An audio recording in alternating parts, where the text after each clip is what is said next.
There's a few different ways I like to fish a drop shot rig. One way I really like to fish it is vertically. Now there's a couple different ways you can do that. The first is if you're over deeper water, fishing the end of a point that drops off into deep water or the top of a hump, you can look at your graph and actually see the fish, whether they be 20, 30, or 40 feet down, and you can drop the drop shot, follow it on your graph all the way down and catch those fish. Another way to fish it vertically is around pieces of structure, or I'm sorry, pieces of cover. We have this cement intake right here, and it's got 4 sides on it, obviously, and there's some shade. So it's a perfect place for fish to hang out and ambush prey, or just, get out of this direct sunlight. So what you want to do, what I like to do is just come up on these pieces of vertical cover like this, and I'll just pitch my drop shot right against the wall right there and let it fall on a slack line. Once you get to the bottom, you generally want to keep it in one place and just shake it. Give the opportunity to fish to find it.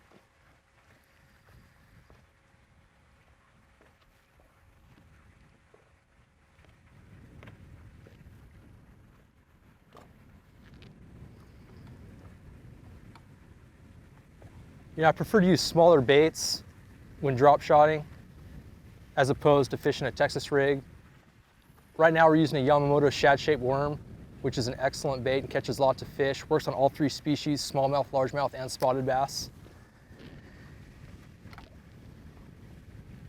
And if I'm fishing around vertical cover like this, I like to nose hook my bait as well. You have the option to Texas rig it if you're fishing in cover, but if it's relatively, free of any snags, I feel like I get a better hookup ratio and land more fish using a nose hook presentation.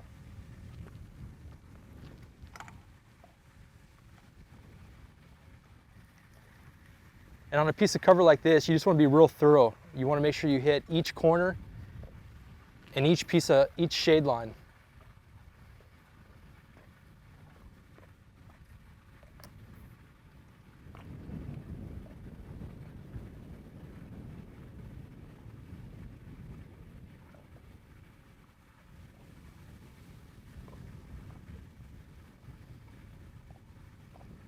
Another important thing to do is to vary your leader length. Generally, I'll start off with a leader anywhere from like 6 to 12 inches. There's a few things you want to consider when playing with your leader length. Is the water visibility and also where you think the fish are holding on the piece of cover. So obviously when we have this cement intake structure here, it sits about 8 to 10 foot deep. The fish could be anywhere on that, but I'll usually start at the base and then work my way up from there.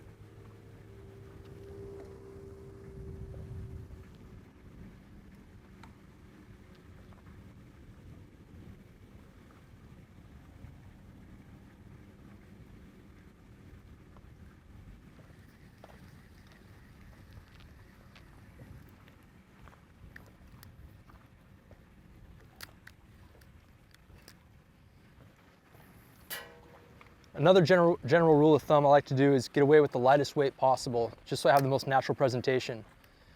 If I'm fishing anywhere from 8 to 15 foot, I'll use a 1/4 ounce weight. Anything shallower than that, I'll go with a 3/16 or even an 1/8. And if I'm fishing deep water or I need my bait to fall really fast, I'll use a 3/8 or up to even a 1/2 ounce sometimes. When shaking your drop shot too, it's real important to try and keep your weight on the bottom and just move the bait. A good way to reach that is to shake your bait on a slack line. That way you ensure your weight's staying on the bottom, you're not pulling it up off the bottom, and you're just moving the bait.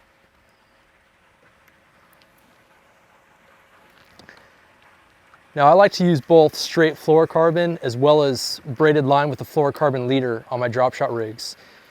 It just kind of depends on the circumstance. Most of the time, I'll use 15-pound Seagar Kansan braid as my main line, and then I'll tie on a 5.5, 6 foot leader of 8-pound Seagar Invis-X or Seagar Tatsu fluorocarbon. And what that does is that helps alleviate some of the line stretch.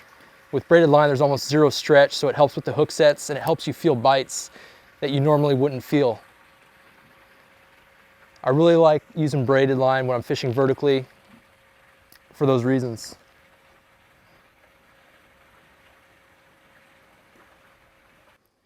You know, another thing I like to do with the drop shot is fish it higher in the water column. If I fished around a vertical piece of cover and didn't get bit at the base, what I'll do is I'll tie on a lighter drop shot weight, something as light as a 1/16 ounce or even a 1/32, and I'll cast it out and I'll let it pendulum back to me.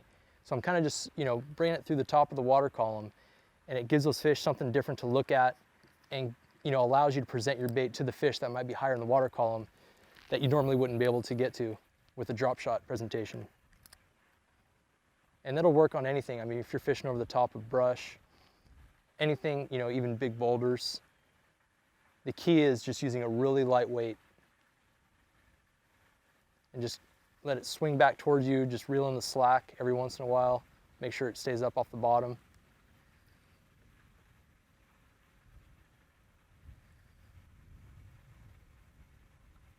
Now, vertical fishing isn't the only way to fish a drop shot presentation. You can also cast it and work it like you would a normal Texas rig or even a jig. Basically, cast it out and you're just dragging it back to the boat, reeling in the slack.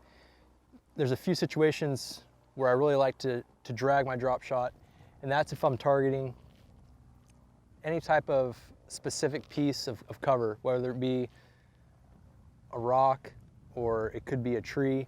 You know, fishing vertically, it allows you to present it directly from over the top, but a lot of times, if the water is super clear or you're fishing shallower water, you need to get back off the top of the cover and cast to it, just so the fish don't know you're there. And a great way to do that and get more bites than a standard presentation is with the drop shot. Right out in front of us, we have these buoys that are anchored with cement blocks at the bottom. And it's only about 7 foot on this side, so it's a little too shallow to get vertical and drop on top of them. So I'll stay back off it within a cast distance and pitch it up there. And basically what I'm doing is I'm just dragging my drop shot until I feel those cement blocks down there that are anchoring that buoy. And then once I find that,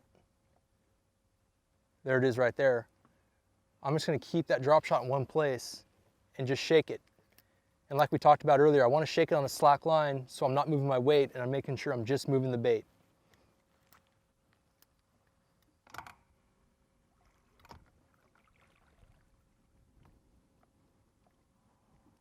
And the advantage of, you know, using a drop shot in this type of situation over a jig or a Texas rig is even if you're shaking that Texas rig or jig lightly, you're still moving that bait towards you. With the drop shot, you're able to keep it in one place for a long period of time. And sometimes on heavily pressured bodies of water, or if it's a spot that other anglers have hit before you've gotten to, it's important to keep that bait in the strike zone longer to give those fish an opportunity to eat it.